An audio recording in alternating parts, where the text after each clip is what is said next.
warning for northeastern Hunterdon County in northwestern New Jersey, southeastern Morris County in northern New Jersey, Somerset County in northern New Jersey, north central Middlesex County in northern New Jersey, until 3:45 p.m.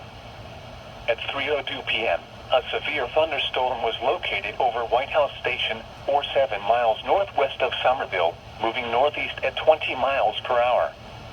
Hazard, 60 miles per hour wind gusts and quarter-size hail. Source, radar indicated. Impact, minor damage to vehicles is possible. Wind damage to roofs, siding, trees, and power lines is possible. Locations impacted include Morristown, Somerville, Bridgewater, Madison, Middlesex, Florham Park, East Hanover, Bound Brook, Manville, Chatham, Mendham, High Bridge, Peapack and Gladstone, Lebanon, Far Hills, Flagtown, Martinsville, Millington, Clover Hill and White House Station.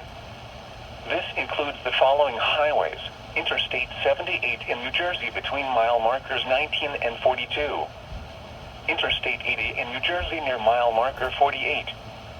Interstate 287 in New Jersey between mile markers 7 and 39. For your protection, move to an interior room on the lowest floor of a building. Repeating, a severe thunderstorm warning has been issued until 3:45 p.m. for the following counties in New Jersey: Hunterdon, Middlesex, Morris and Somerset.